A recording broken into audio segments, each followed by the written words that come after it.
Jai Shri Krishna Chaitanya Prabhu Nityananda Shri Advaita Gadadhar Srivasadi Gaur Bhakta Vrinda.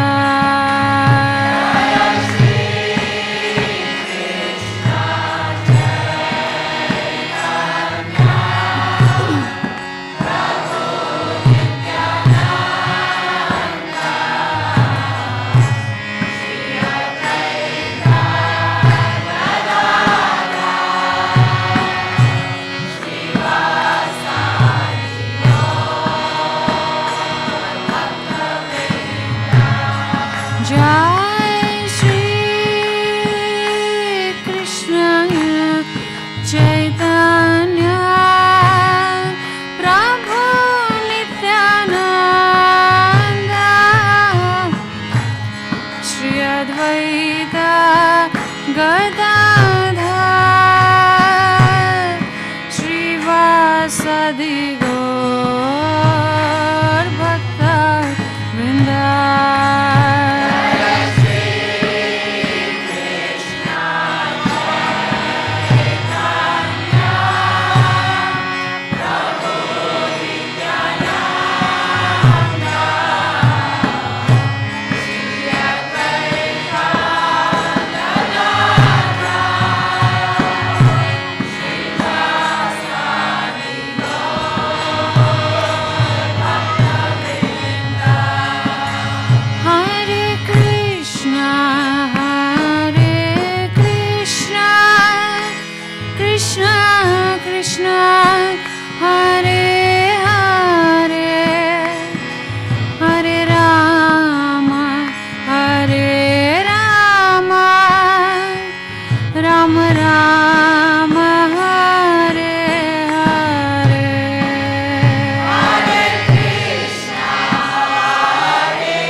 Krishna Vrinda ki jai. ISKCON founder Charja Srila Prabhupada ki jai. Prem Si Kaho Sri Krishna Chaitanya Prabhu Nityananda Sri Advaita Gadadhar Srivasari Gaur Bhaktivinoda ki jai. Sri Sri Radha Krishna Gopinath Saima Kunda Radha Kunda Giri Govardhan ki jai. Sri Vrindavan Dham ki jai. Sri Navadip Mayapur Dham ki jai. Gangamai ki jai. Yunamonumai ki jai. Bhakti Devi ki jai. Tulsi Devi ki jai. Samaveda Bhaktivinoda ki jai. All glories the assembled devotees. All glories the assembled devotees. All glories the assembled devotees. All glories to Sisi Guru Gauranga Nitai Gaur Premanande.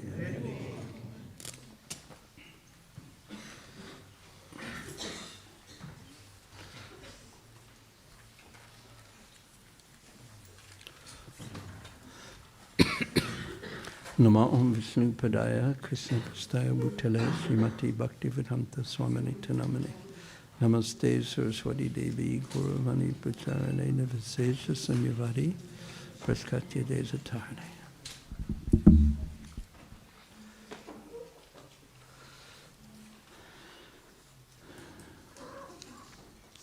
And which verse number is up there? Is it 16? Om Namo Bhagavate Vasudevaya.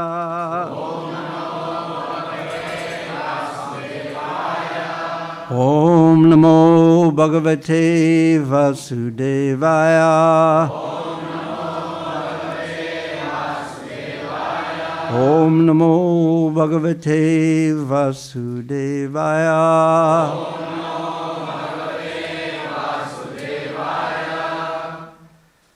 Matarishvena Savatma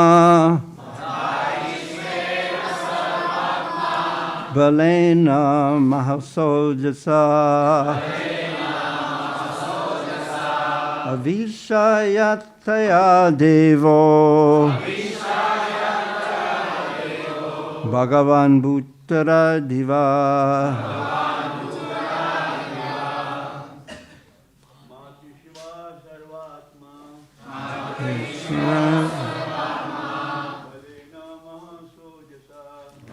Namasodasa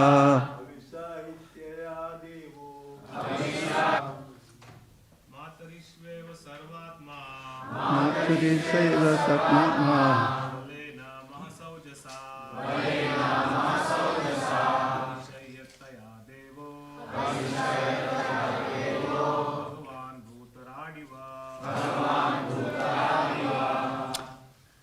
Okay. Any of the young lads would like to chant? You can go first. That was good. 1, 2, 3.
of the young ladies like to chant?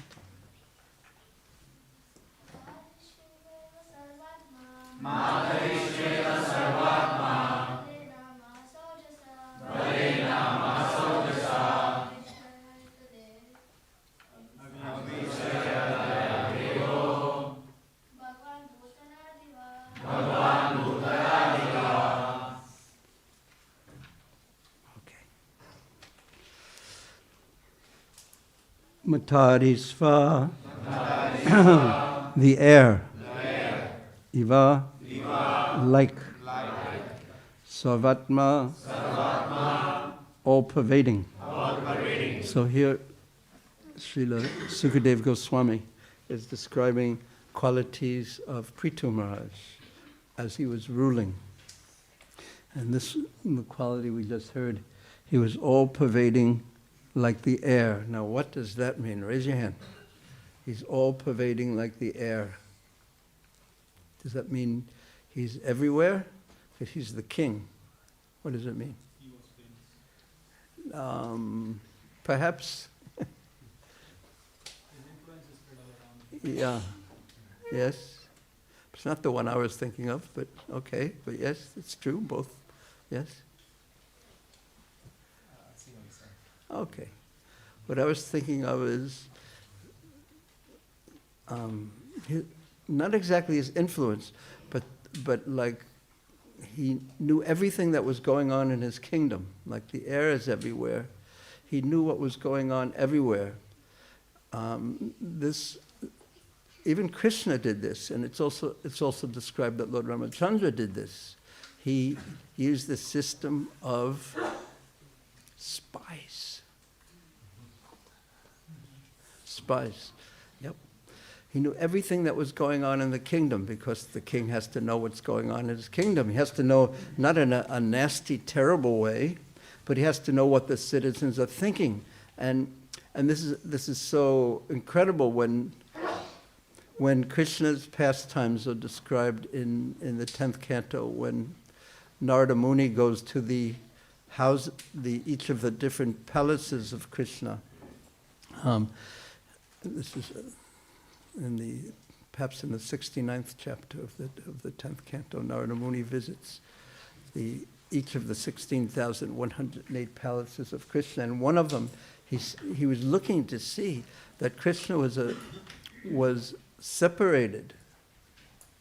There were 16,108 Krishnas, and each had a palace, and it was yet the same Krishna, but yet they were all individuals. They were all separate individuals, yet the same Krishna. And actually, why Narada Muni was there was because he had heard that Krishna married 16,108 wives. And so that's conceivable. You could put all the wives and all the ladies into one room, and they could perform a ceremony, and the person could be there, and then the priest officiating at the ceremony could say, now you're married to all these. So that was conceivable, but what Narada Muni heard was that Krishna married them not only at the same time, all of them, but in different places. So you can also conceive of how someone could marry. It would take some time to marry 16,108 wives in different places, one after the next, but it wouldn't be at the same time. So Narada Muni, when he heard that Krishna had married 16,108 wives at the same time in different places, he wanted to see this. That is quite inconceivable, yeah, at the same time in different places. So Narada Muni wanted to see Krishna exhibit his unlimited opulence in this way, and his unlimited abilities to do things that are inconceivable, because this is achintya shakti, which means that Krishna has inconceivable power. And without accepting as inconceivable power is inherent within the Supreme Lord, there's no meaning to be the Supreme Lord, the unlimitedly powerful. It has to have that ability to be inconceivably powerful, achintya shakti, to do inconceivable things, things that are inconceivable to our finite, small brains. So Narada Muni wanted to see it. So he went and he saw from one palace to the next, to the next, to the next. He saw that in each palace, Krishna was there and doing different things. Sometimes he was making strategies, and sometimes he was eating, sometimes he was playing with his children, sometimes he was doing this, sometimes he was doing that, and sometimes he was dressing up in disguise and wandering around the kingdom to find out what was going on and to find out what people were really thinking. Now, Narada Muni was so amazed by this because Krishna is all-pervading and he is the super soul and all live in everyone's heart, and he's already Sarvagya, he knows everything. Isura Sarvabhutanam. What's the rest of the verse? Read this say? He's in everyone's heart and he knows everything, and yet, as a pastime, he was dressing up in disguise and wandering around the kingdom and asking people how they were doing and is everything going okay, and what do you think of this King Krishna who has so many palaces? What do you think about him?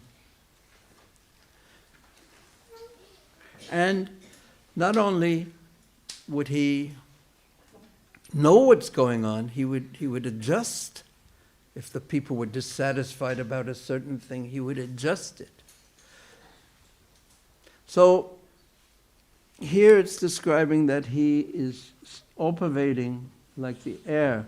And what we're hearing now are the qualities of Krishna. And interestingly, the qualities of Prithu Maharaj, who is empowered by Krishna to rule the kingdom. He has Krishna's potency within him, Avesha. He's called an Avesha avatar.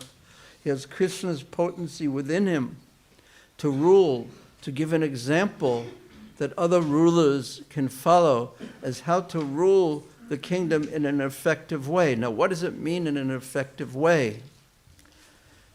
The first thing that Prithu Maharaj did when he became the king was what? Does anyone know? Raise your hand.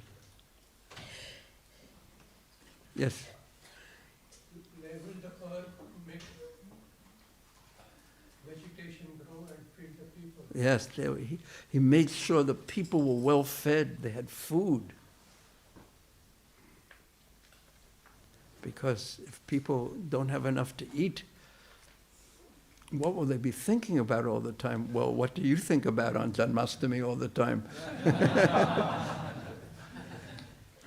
You lie down to take 10 minutes rest, and what do you dream about? So, the first responsibility of a ruler is to make sure that people have enough to eat. And then after that is to make sure that everyone is engaged in some activity.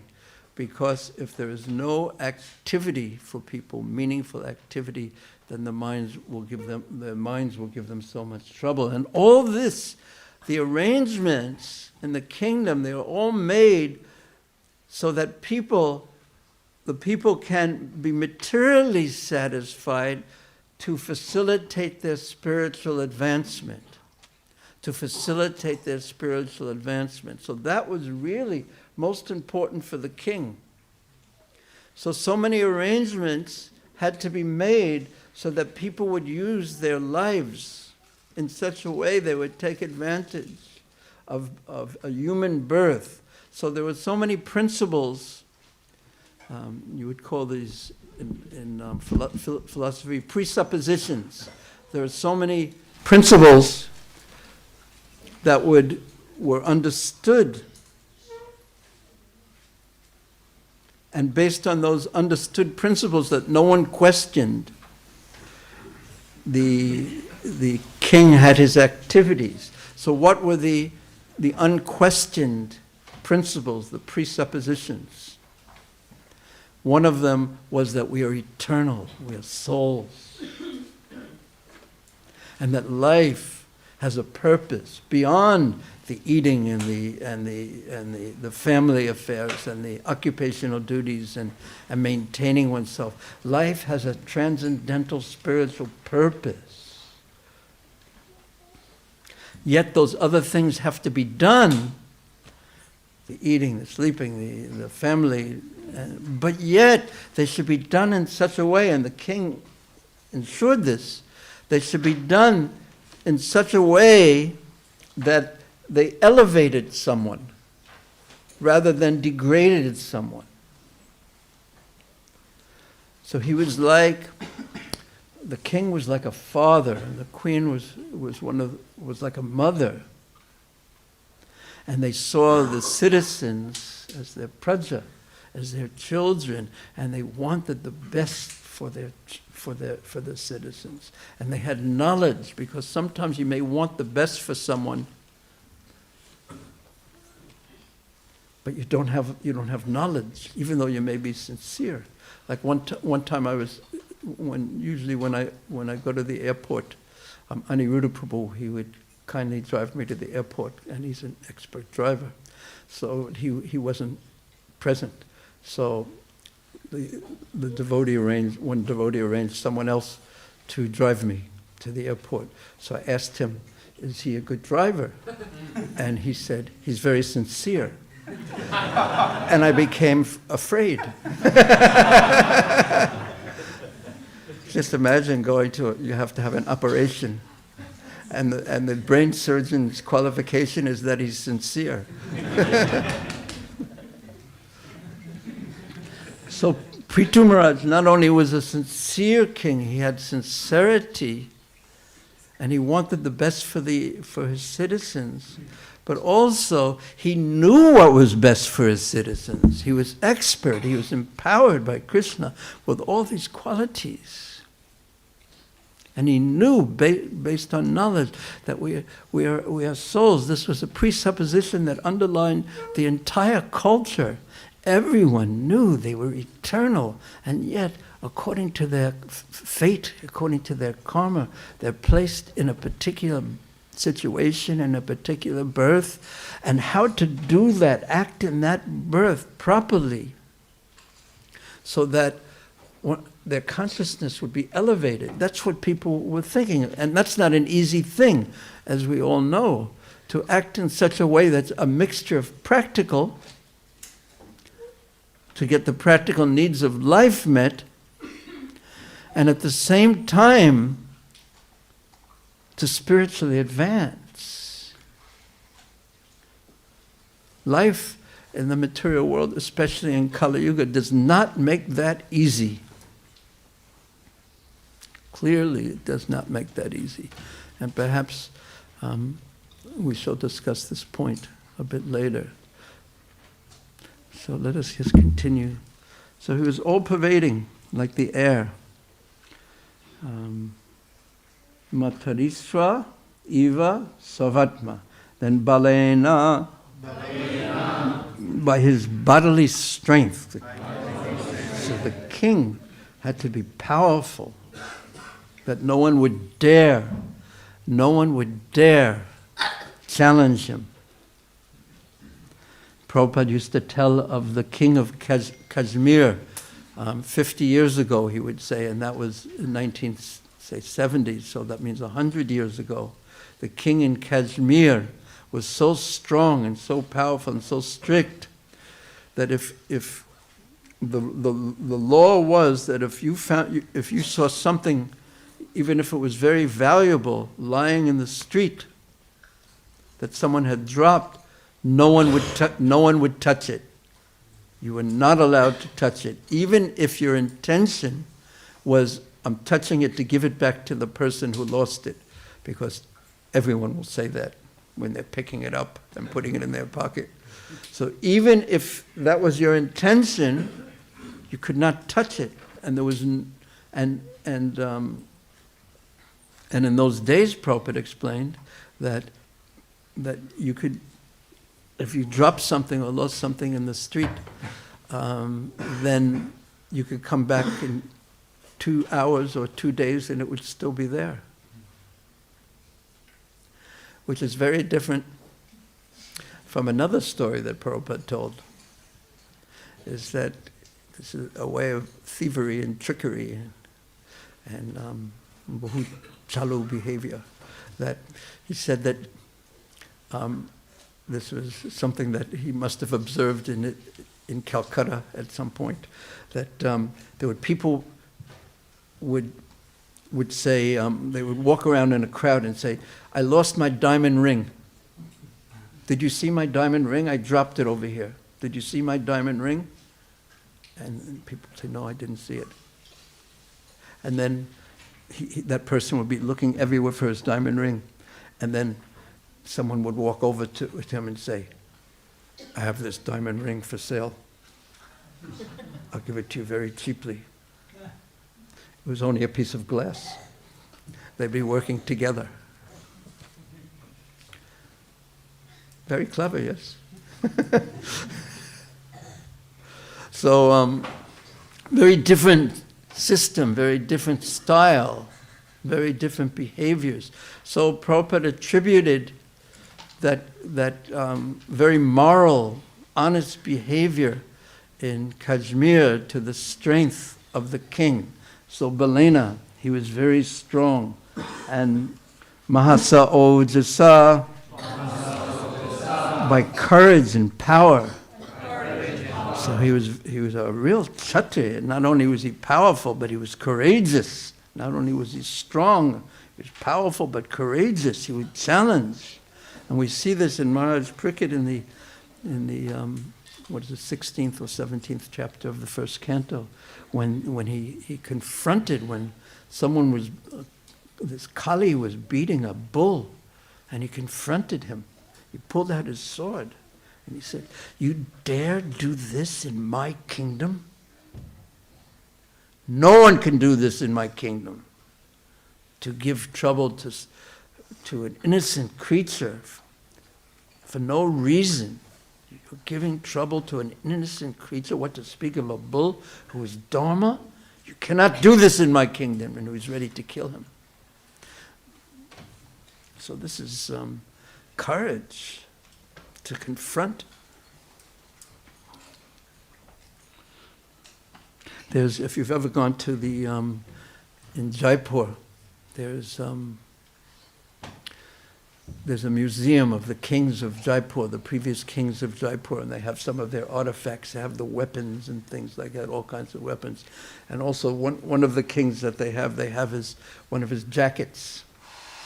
And it was huge. And he was like 7 foot tall and huge and so powerful.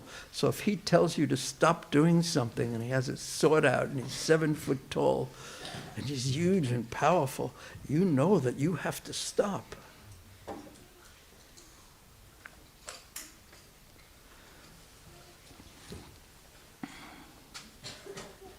Avishyataya, by intolerance. Devaha, the demigod. Bhagavan, the most powerful. Bhuttarativa, like Rudra or Sadashiva. So here is the translation, and in this we shall hear how he was intolerant. So in one sense he was very tolerant. In another sense he was intolerant. So which is it better to be, tolerant or intolerant? Okay, well, it's a very confusing vote here. All those who think it's better to be tolerant than intolerant, raise your hand. And all those who think it's better to be intolerant rather than tolerant, raise your hand. All those who don't want to commit themselves in public, because you know I'm going to trick you to some degree, probably. So obviously, in some circumstances, it's very good to be tolerant. Like if someone is bothering you, we are told to be tolerant. Why? Why is that connected to chanting the holy names? What verse of Shikshastakam? Trinadapi Sunitera, as tolerant as a tree. And in that mood, Kirtaniya Sadahari.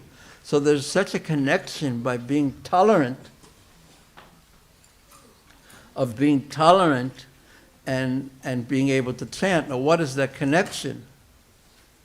Raise your hand if you'd like to give us this wonderful connection. When we're chanting, we're trying to please Krishna. If we become intolerant, we can't do that nicely. Yes. Yes. Anyone like to say any more? Yes? Yes, but more. Get very, very direct. Just don't get disturbed. Yeah. Or when you're not chanting, because you know what it's like, or at least I know what it's like, that if your mind is disturbed, then what do you think about when you sit down to chant Hare Krishna on your beads? Can you hear the holy names? At least I can't if my mind is disturbed. And in Kali Yuga, one of the great qualities of Kali Yuga, it is built into Kali Yuga is to disturb you. There's unlimited things, places, objects, circumstances, and dare I say, people who irritate you and disturb you, and if we don't learn to be tolerant, then we'll never be able to chant Krishna's names with a peaceful mind, and then we won't get the benefit so easily of chanting. Perhaps I'm the only one who has that problem.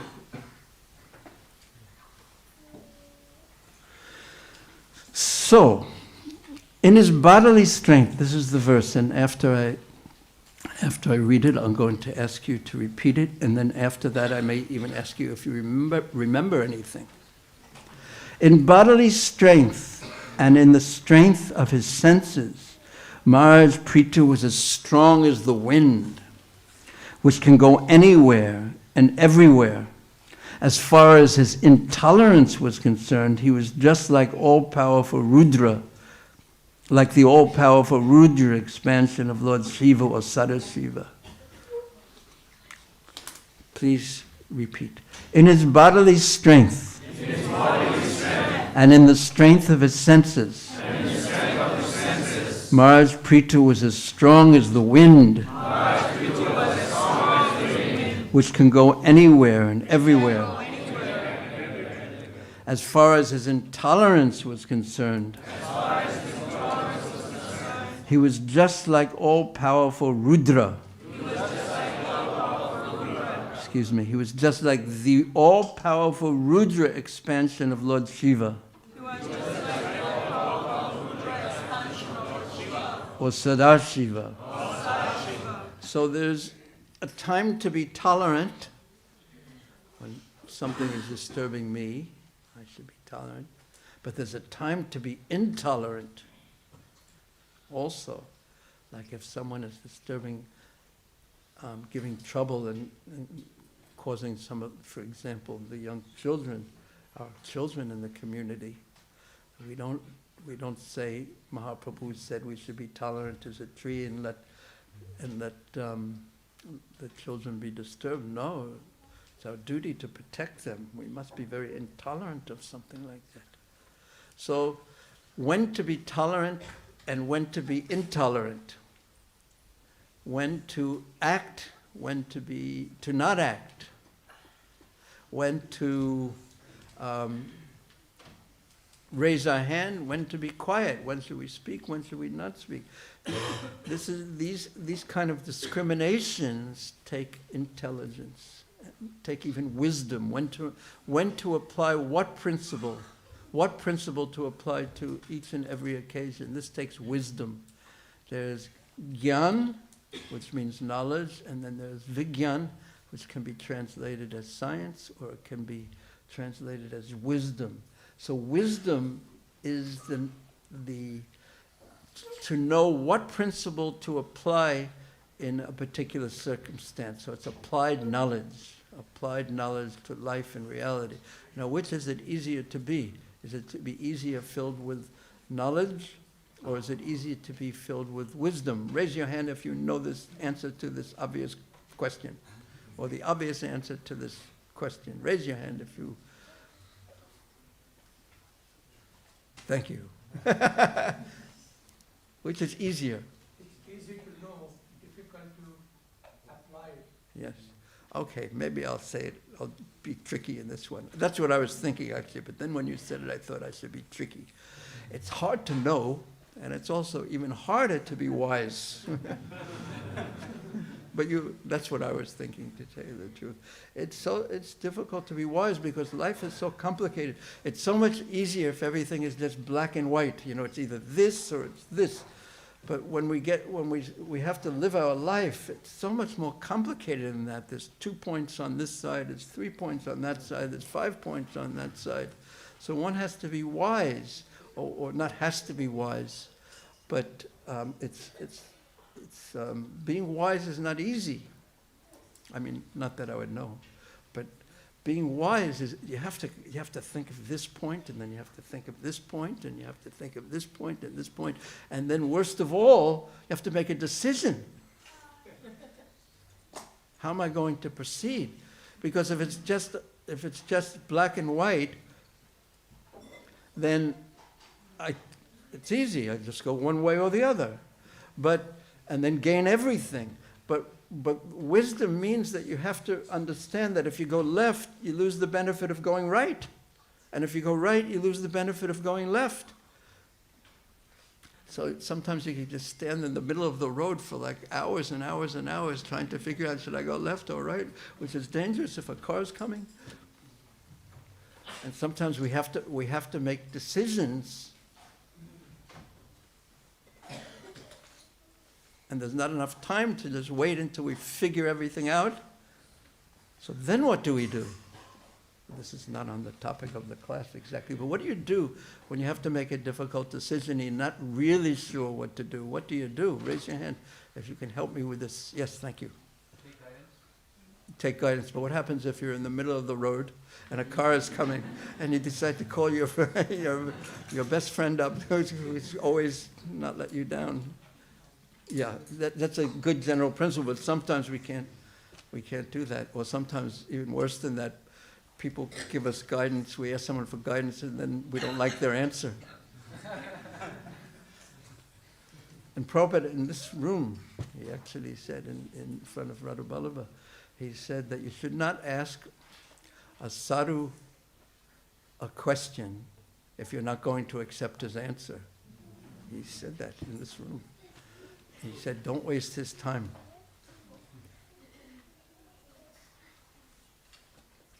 Okay, any more? That was a good answer, very good and important answer, though, thank you. What do you do? Because decisions are very complicated in life. Yeah, what do you think? Me? Were you raising your hand? Or Yeah, I was. Listen to your inner guide.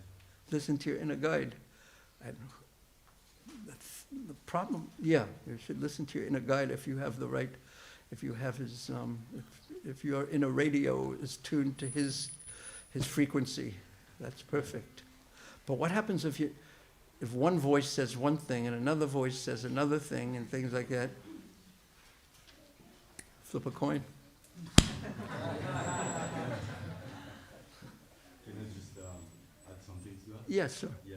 So to me, inner guide is very much about your sense of knowing. It's beyond your thought. That's what I mean by inner guide. Yeah, I know that, but my point is, if you're in contact, the inner guide means the super soul, basically, Krishna within your heart. So if you're in such direct contact with him, and he's, what's your name? Maxim. And if you hear, Maxim, now it is time to go to the Hare Krishna temple. So, okay.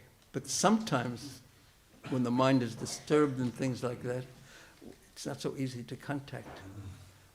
So I'm making a complicated question out of this, and all the answers have been good.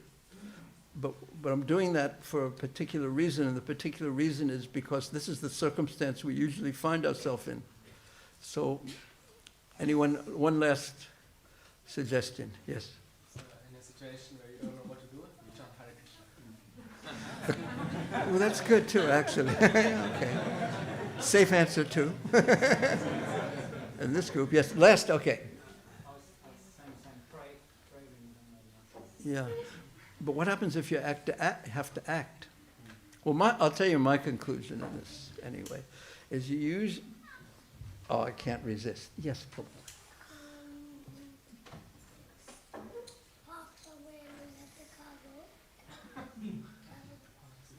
Yeah, that's actually very practical. You park the car, you don't know whether to go left or right, so you park the car and figure it out. You don't even need an inner guide when he's here. What is your name again? Huh? Hari Dev.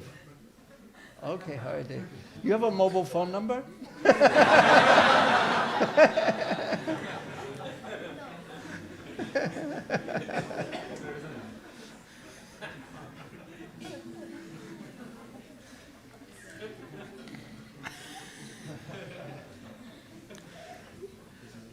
Anyway, I'll tell you what I was thinking.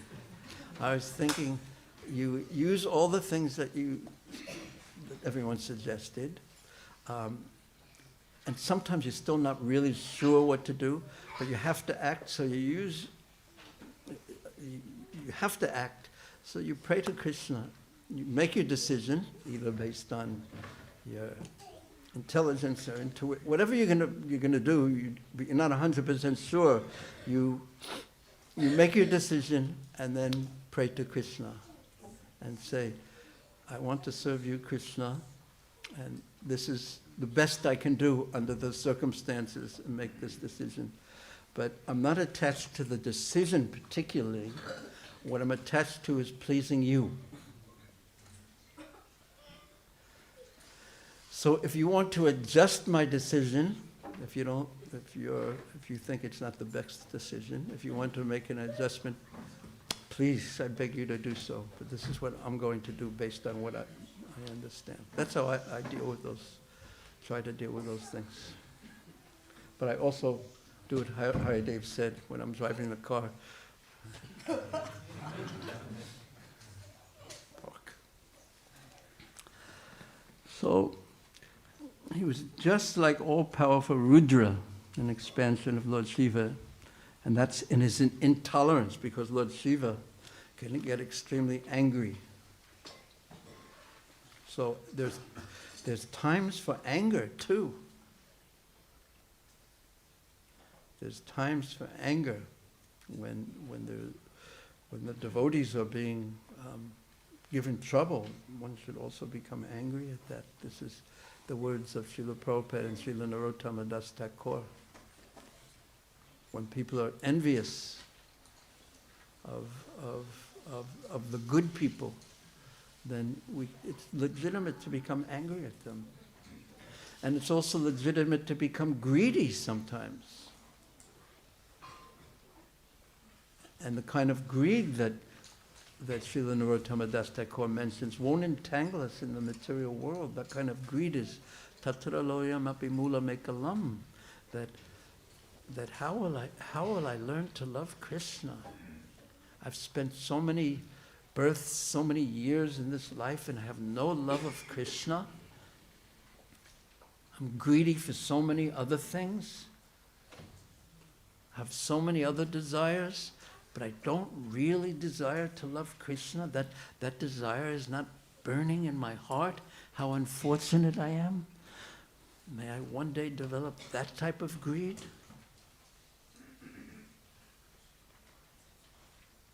Tatra loyam api mula mekalam. And Sri Ramananda Roy has explained that type of greed, that strong desire, is the price, is the cost of actually developing love for Krishna. Because love for Krishna, it's not developed just by our endeavor. We need to endeavor. We must endeavor, because there is no exhibition of our desire unless we endeavor. And in Sanskrit the word is parisramam, and this comes up in that means work, parisrama. This comes up in Damodar Lila very strongly. When Mother Yashoda Maya was Krishna was inside. He was just a little boy. Hi Deva, how are you? Oh no, not how are you. How are you? Are you fine? Good. And how old are you? 6. So he was much younger than Hari Dev even. Stand up so we can see how a 6-year-old is. Okay. So is a 3-year-old half the size of a 6-year-old? What do you think?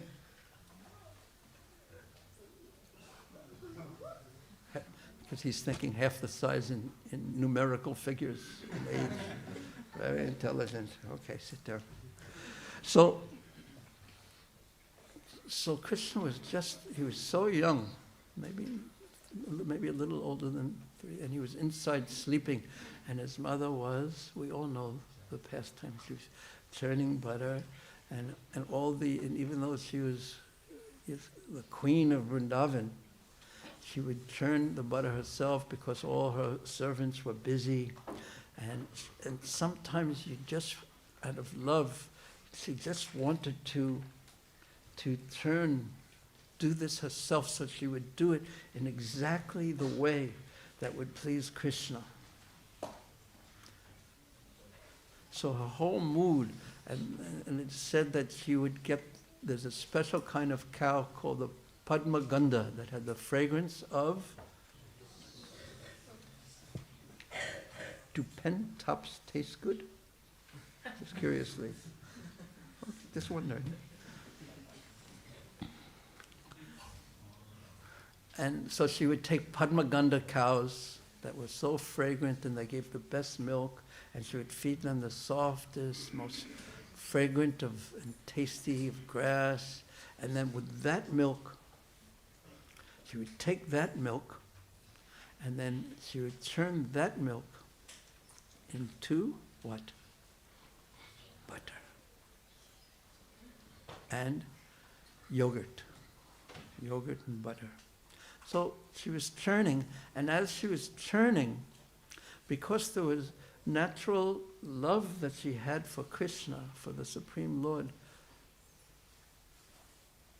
and she wasn't thinking of him as the Supreme Lord, she was thinking of him as her son. Her love was so great, but he was still the unlimited Supreme Lord. Because of her love for Krishna, she was singing about him and thinking about him, and thinking, I am doing this for my son, and thinking about my beautiful son.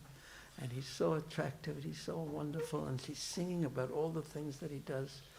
And then he wakes up, because he was sleeping inside, and he starts, and what does a young child do when he wakes up? Yes. How do you know? Because you saw your brother. Yeah, I thought so. And what does he want when he wakes up and cries? What does he cry for? He already knew. You didn't have to tell him the answer. His mother.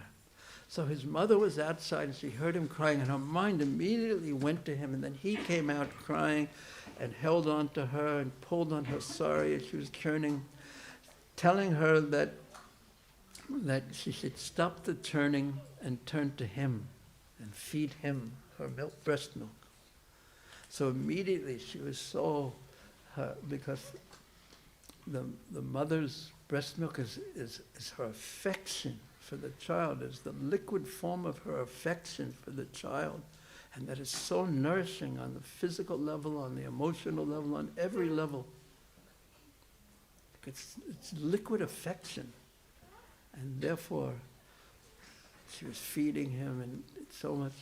And then suddenly, what did she see? That was very nearby, so nearby that she could see it. She saw that a milk pot was boiling over. And that milk was meant for Krishna's pleasure. So and this is an interesting point, things that are meant for Krishna's pleasure are so important, they have to be taken care of so carefully. So she actually put Krishna down just for a moment, practically she was thinking. And I will go, and because the milk is boiling over, and I want to stop it before it really boils over. So she put Krishna down and said, I'll be back in just one moment. And she went to do that. And Krishna doesn't like to be told to wait, even if it's for one moment. Now, one reason, and none of you young boys or young girls or older boys and older girls, ladies, should imitate this quality of Krishna, because we're also told that we have to learn to be patient. But Krishna is the Supreme Personality of Godhead. And when he wants something, he wants it, and he wants it now. Now, this is, because Krishna is Param Satyam, the absolute truth, this is always a wonderful quality when he has it. Because, for instance, what would happen, just imagine how it would be if somehow we acted in such a way where what he wanted now is to give us some mercy and bring us to his lotus feet. Now that we would think is very perfect. Yes, he can do that.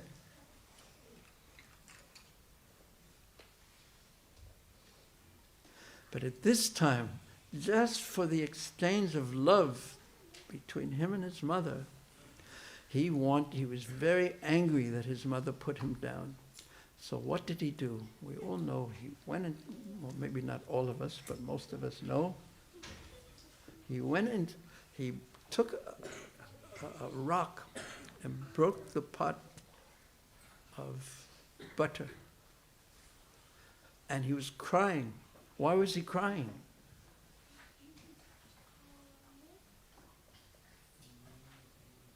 Do you know? Do you know? Why was he crying? Do you know? Yes. Do you know, or you're just going to guess? Okay.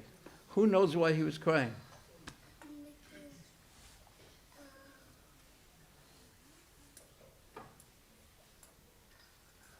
Okay. It's actually a difficult question. Yes.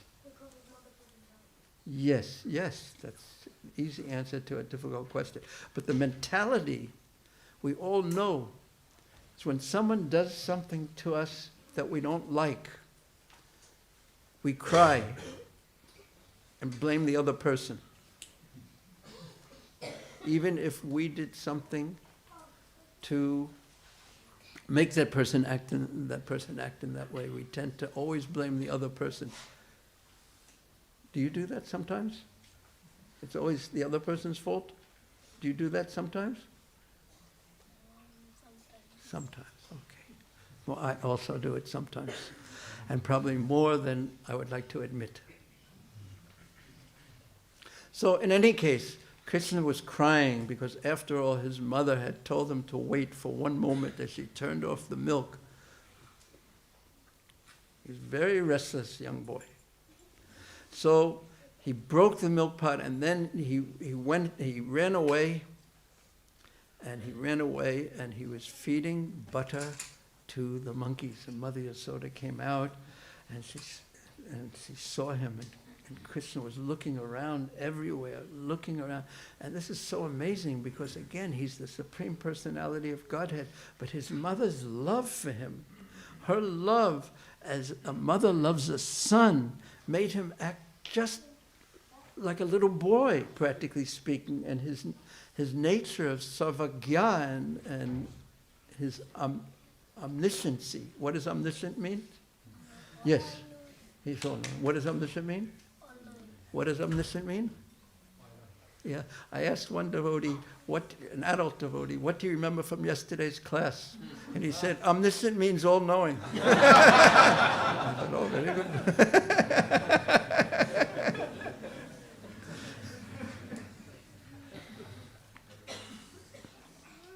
So this is the secret of Vrindavan, of Braja, that the love of the residents of Vrindavan is so complete that, and so powerful that it makes even the Supreme Personality of Godhead act only in relationship to their love. So Krishna acts as a friend, as a young boy, as a lover, and because this gives him to have this relationship, the exchange of love that is so selfless, that just loves him because they love him. It is so appealing to Krishna, and therefore he's called Bhakta Vatsalya. He'll do anything for those devotees. So in any case, Krishna, who knows everything, who is all-powerful, he's looking around in fear that Mother Yasoda, because he knows he's done something wrong. And Mother Yasoda sees how clever her boy is. He's done this, and she goes to him very, very, very slowly to catch him, because what is she thinking? She's thinking, my boy is so restless that if I don't train him, if I don't teach him right from wrong, who knows what he'll do when he grows up? So my duty is to teach him. So she wanted to chastise Krishna. So she picked up a stick, and when Krishna saw the stick, of course she was never going to hit him with the stick, but he saw the stick, and he went running away, and she went running after him. And Krishna was very young and fast, and Mother Yasoda was elderly and not so fast. And said, you come back here, you come back here. No, you're going to beat me. No, you come back here, you come back here. And finally, she caught him. And she said, you did this, you did that, you broke the pot you were feeding to the monkeys. And he's crying and crying and crying, because it's all your fault. You put me down when I was hungry. And she said, your friends are all monkeys, and you're like a monkey. You're doing things like a monkey. And Krishna said, if I'm like a monkey, I'm going into the forest and I'll never come back again. And Mother Yasoda thought, I shouldn't really frighten him too much. So she put down the stick, and then she thought how to punish him in a way that he will learn his lesson. And it was all based on her loving affection for him. So she decided to tie him up, and she pulled the rope in her hair, and Krishna's waist was at this time this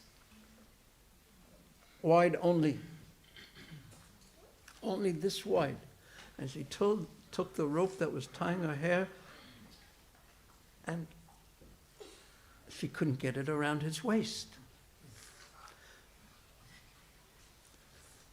Because Krishna is unlimited. And how can you go around something that's unlimited?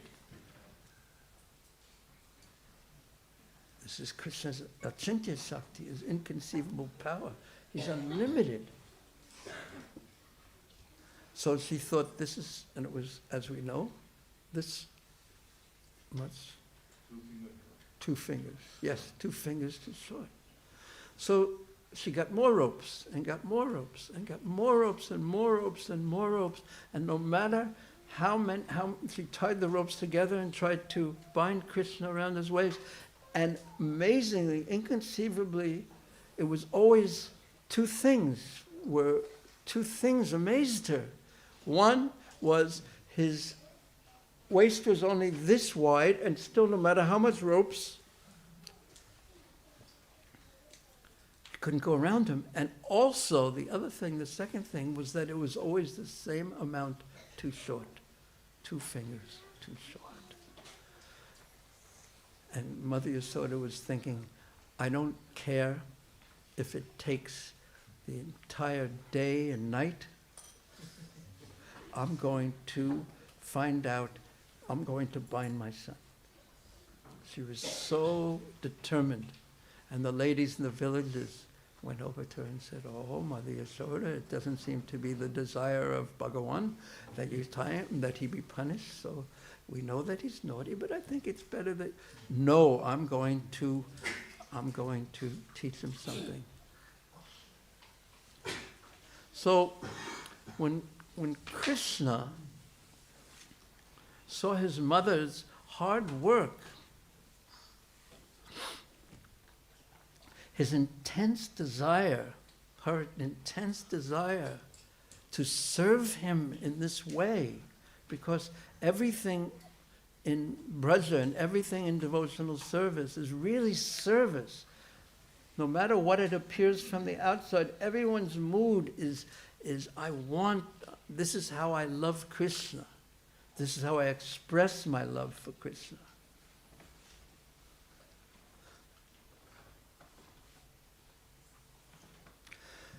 So when Krishna saw that she was working so hard and her determination to serve him and to love him was so strong, then naturally what was evoked, so that was called her bhaktinishta, her fixedness in bhakti was so strong, and her desire, her greed, her intensity of her desire to please him was so strong that naturally evoked his kripa shakti, his mercy, his potencies of mercy.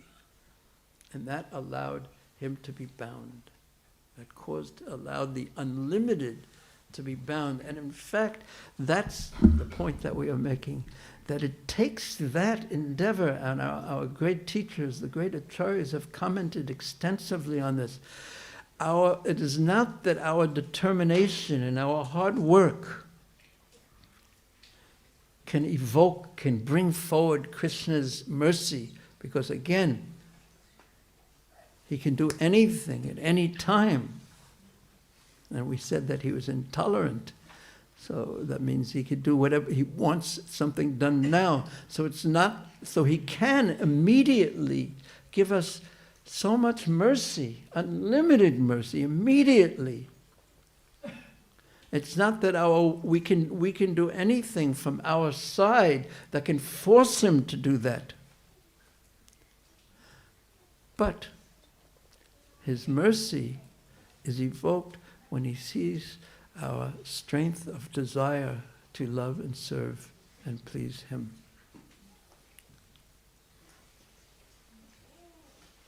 So how to get that desire is really the question that devotees ask themselves. How can I develop an intensity of desire to love Krishna? That means, how can I increase my sincerity? Because in life, I go through life, and it's such a difficult balancing act in life. We have to do so many things. So many things are important to us in life. So how to balance these things so at least we move forward in developing our desire to serve Krishna and love Krishna. How to balance our life in such a way, in a practical way, that we don't neglect the most important thing. Because what I've seen in life is everything else seems to want 100% of time. Everything seems to demand 100% of time, of time in your life. Everything is so demanding, especially in Kali Yuga, in this difficult age. So how to live our life in such a way that the most important thing not only doesn't get neglected, but it orders the rest of our life.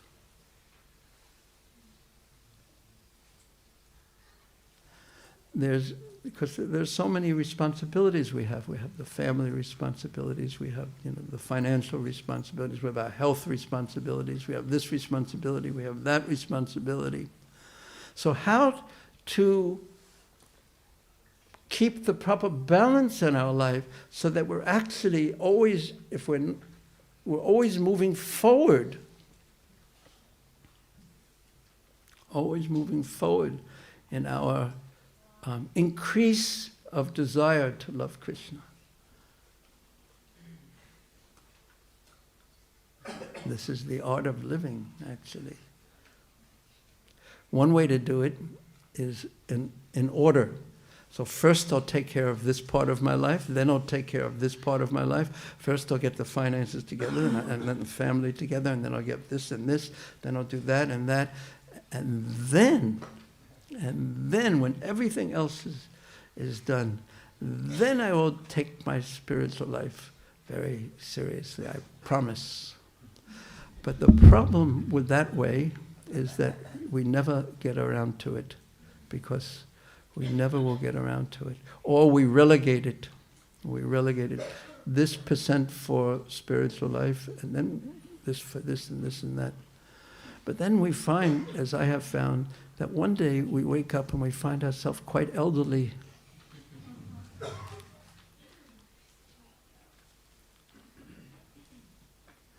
And then when we find ourselves elderly and this part hurts and that part hurts and this part hurts and this part hurts, and then it's so demanding. Just even to keep the body moving becomes so demanding.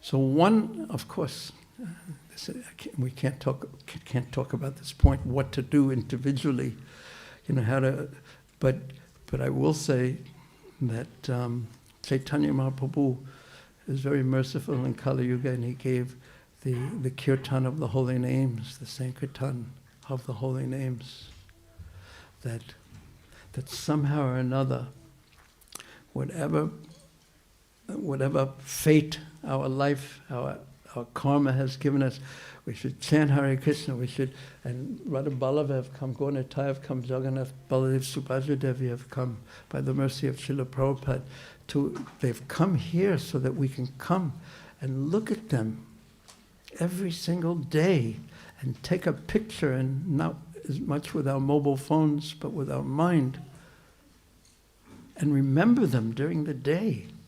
Because part of the art of this is of living in this way, where Krishna is actually the center. Part of the art of this is remembering the beauty of Krishna.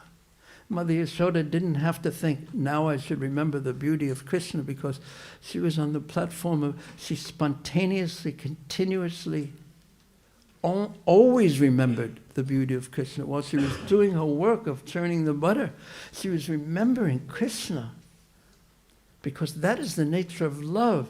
So what do we do who don't yet have love? So we look at the deities humbly and say, please stay in my mind. We can chant, we hear about Krishna and his pastimes from the Bhagavatam. We associate with devotees. We live in a holy place. We visit a holy place. We turn the place we live into a holy place. We cultivate goodness.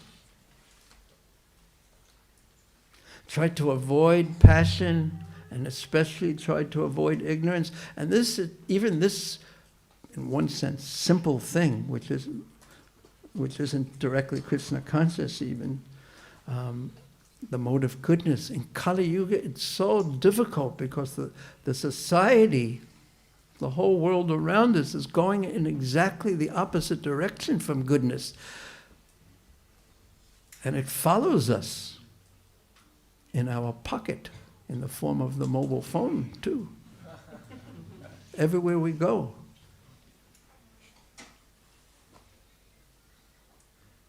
It fills us. There's so many things we have to do all the time, and we're continuously being bombarded with information, with things that make us fearful, the things that wake up desires in our minds, with the anxieties of life.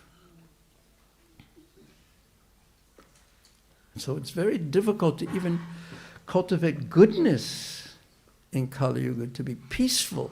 The symptom of goodness is peacefulness, and from Sattvam samjayate jnanam. Knowledge comes from that. When the mind is peaceful, naturally, one gets knowledge. I know I didn't tell enough stories in this class because all the boys are playing with each other instead of listening. Except Hayagriva, who's taking notes on his hand. And I think it's maybe drawing funny pictures instead of actually taking notes. Yeah?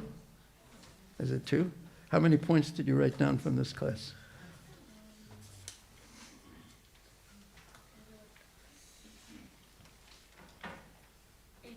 18. How many did you write yesterday? 41. I think you tuned out early.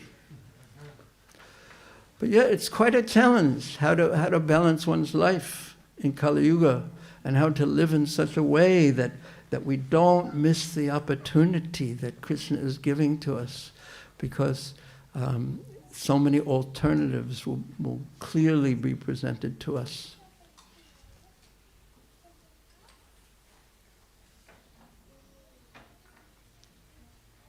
And life tends to crowd us. So, but Mahaprabhu was given the kirtan of the holy names, especially the Sankirtan, because chanting Krishna's names, it places us congregationally, especially in front of the deities. It places us, it allows us to touch the transcendental world according to our capacity, but there's such a taste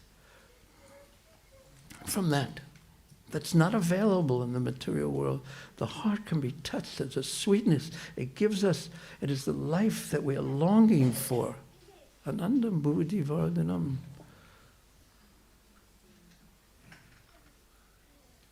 It reminds us that yes, there's so much more to life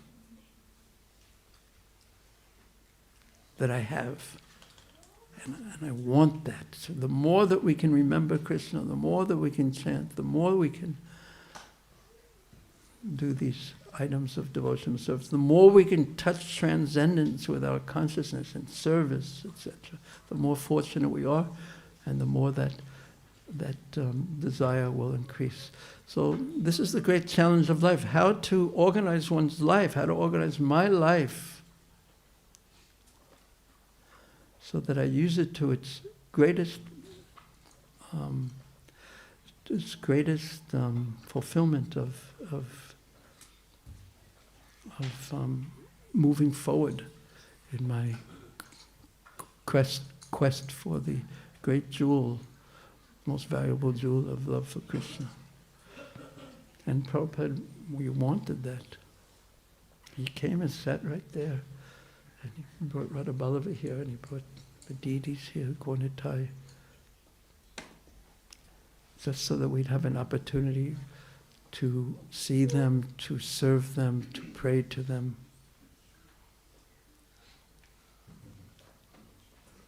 To get the real benefit of human life. Okay, I shall end here. And I didn't speak about almost anything that I had planned to speak about. I'm sorry for that, but had this wonderful plan. Oops. The plan was to tell you all about how Pritam Raj got to this point. Because now we're nearing the end of the pastime of Pritam Raj in the 4th canto of the Bhagavatam, and the instructions that he gave and the instructions he got are so powerful, so important. And then these qualities that he's exhibiting really make sense when you read his pastimes. And then in the beginning of the next chapter, he just says, now I'm getting older. I'm finished with this very important duty that Krishna has given me. I've done my duty. Now, he says, I want to just hear and chant about Krishna. I want to become absorbed in that. This kind of bhakti that we're talking about, these wonderful qualities that he has, is called Sangha Siddha Bhakti, which means that in in the association of bhakti. These are helpful, very helpful. They're bhakti. And then there's aropa siddha bhakti, which means that you take something that has nothing to do with bhakti, like having a job, and you impose bhakti on it by like you have a job and you give some of your hard-earned money to Krishna. So you're imposing on bhakti on something that has no bhakti inherently in it.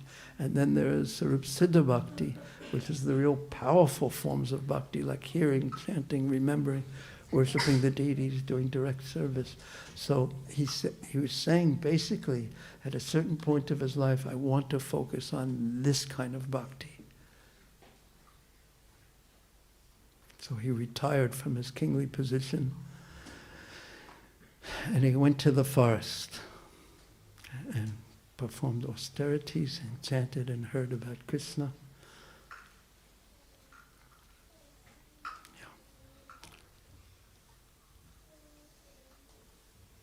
Okay, thank you. Any questions or comments?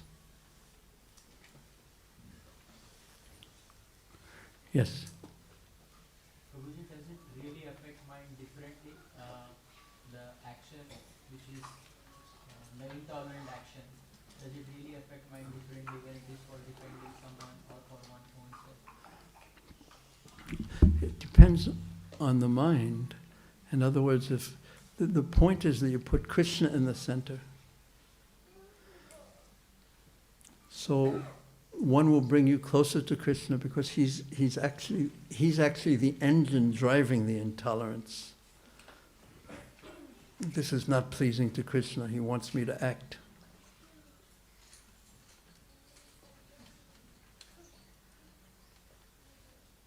So that will have really a different result, and it will elevate you even. If I'm the center, whatever one does with me being the center, it entangles us. But whatever we do with Krishna actually in the center in an authorized way will purify us.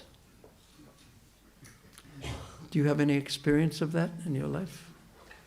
Doing something you ordinarily wouldn't do, but actually for Krishna? Huh?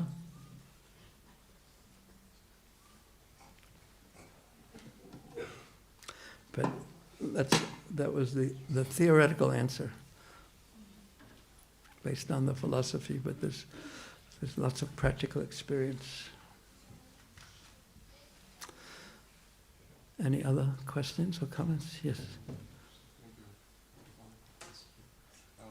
You were mentioning at the beginning that Maharaj, you were giving an example that Maharaj was not only sincere, but he also knew his duty as a king. He had knowledge of what to do, yes.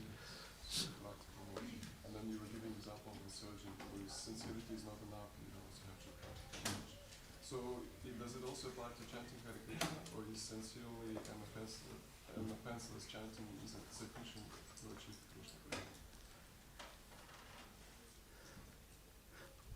Sincere and offenseless chanting. Is that enough? That brings us to the point of liberation. No, offenseless chanting brings one to the point of liberation, namavas. But then chanting on that platform, and especially by hearing, when you also hear about Krishna and associate with Krishna, then. But because Krishna is names, if you have nothing else but the holy names, and you're praying to Krishna, and you're taking full shelter of Krishna, and you already have love for Krishna, then of course it will develop.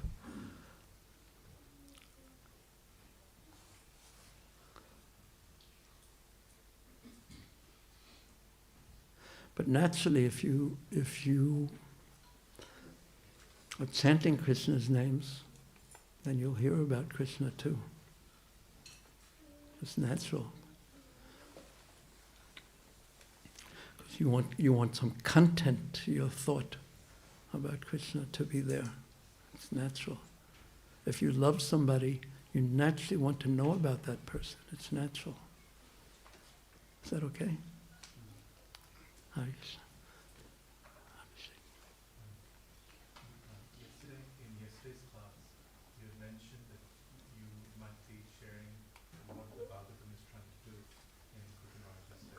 Yes, Could you say a little bit something about that? I did, right at the very end.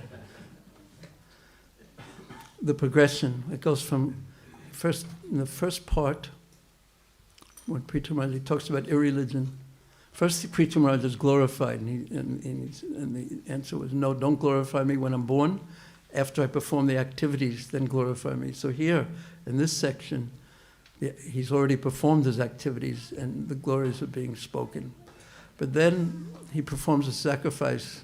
I'll do it very briefly. And then irreligion is produced. So we see the difference between irreligion and true religion. And then Preeta Maharaj instructs his sacrifices performed, or I can't remember the exact order, but he instructs his citizens on how to perform their duties, their karma, their work in such a way that they become elevated in bhakti. And the Lord instructs him, I'm not getting the order right, he gives them a benediction as a result of a sacrifice he performs. And that benediction is basically that, and it's very interesting, is when you think of a benediction, what kind of a benediction is valuable? He gives them the benediction that he will perform his duties properly, but also that he will associate with the four Kumaras. And the four Kumaras instruct him on how to perform bhakti. So before it was described how karma leads to bhakti, and now it's described how gyan, knowledge, is within bhakti. And the basic point, the bhakti point, is this hearing and chanting about Krishna. And serving, just the basic processes.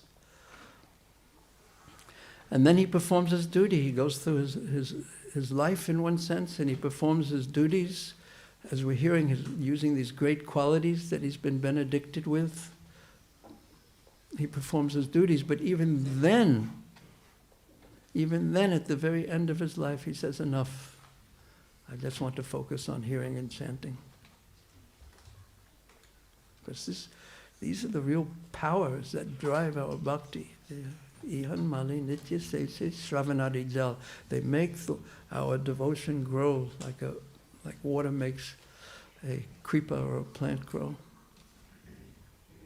So it's bringing us forward. This part of the Bhagavatam brings us forward, showing us that karma leads to bhakti, gyan leads to bhakti, and the essence of bhakti, of the process of bhakti, is Shravanam Kirtanam Vishnu, hearing about Krishna and chanting about Krishna, serving, etc. Something like that. Okay, there's 1 more minute's worth of questions. Yes, Prabhu. But yes, and then I'm going to ask any of the ladies if they have a question. How to practice humility in unfavorable or provoking situations? Easy to be By continuing.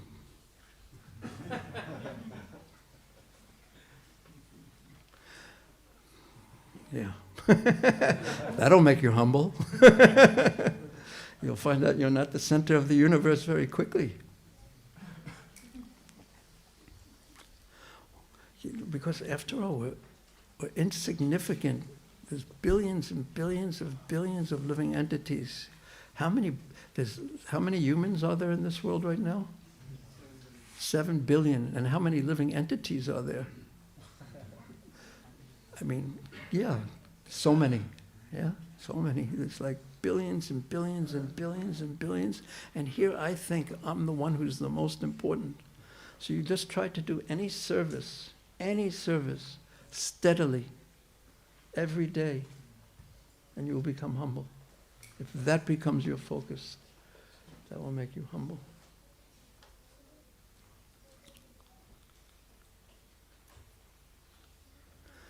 Okay, any Matajis have any questions? Yes.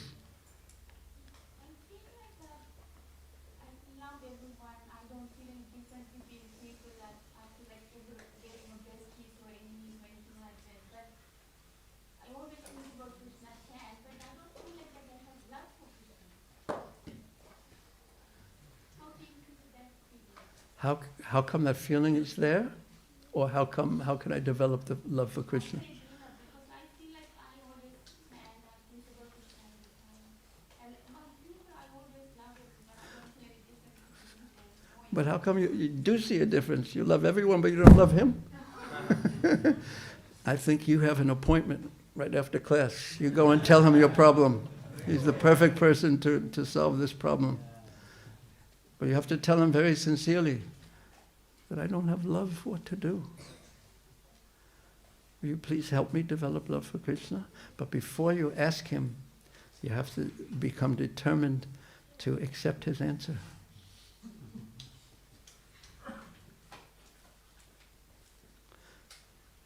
Okay? You go right after? Yeah? That sounded like no. Okay. Try your best, okay? Srila Prabhupada ki jai, Srila Prabhupada Bhaktivinoda ki jai, Sisi Radha Ballabha, Gonetai, Jagannath Baladev Subhadra Devi ki jai, Nitai Gaur Bhimana.